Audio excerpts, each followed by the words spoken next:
Mainit na pinag-uusapan ngayon ng mga netizen o yung mga gumagamit ng internet ang pag-aresto kay Cyberperling, isang anti-mining advocate sa Nueva Vizcaya.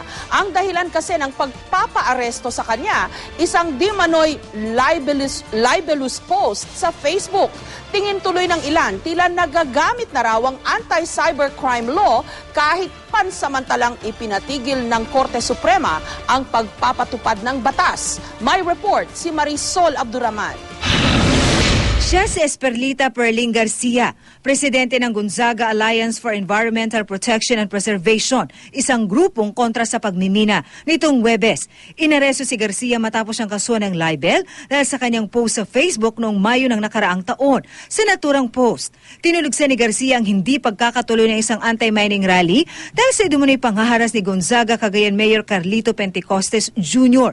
Nakalabas din sa kulungan si Garcia nitong Biyernes matapos niyang magbayad ng 10,000 pisong piyansa.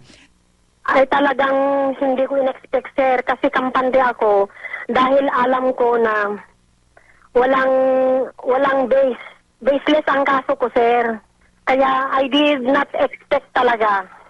Ang alam ko, ma-junk yung kaso ko. Pero giit ni Mayor Pentecostes, libelous ang naging pahayag sa Facebook ni Garcia. Noong nakaraang taong pa rin daw na i-file ang reklamo at nagkataon lang daw na kamakailan lang lumabas ang warrant kay Garcia. Hindi ko naman i-demanda ng libel, Bart, pag hindi libelous yun. Nagkapanirang puri. Babae minuli, imposible namang gagamit pa ng dahas yung mga nag-NBI.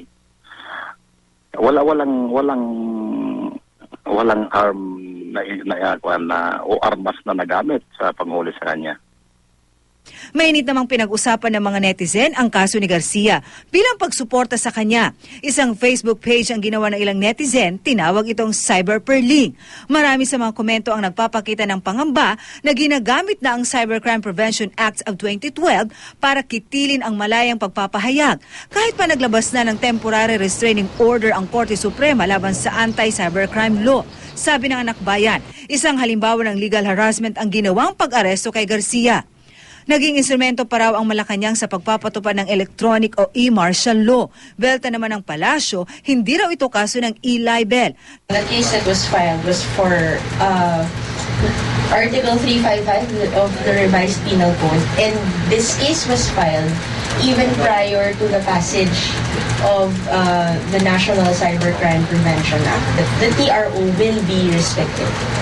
Hindi na sila gumagalaw doon sa mga complaints that have been filed under the provisions of Republic Act 10175. Nagtataka rin daw ang palasyo na umusad ang kaso ni Garcia dahil noong 2009 ay may kaparehas ng reklamo na na-dismiss ng Department of Justice.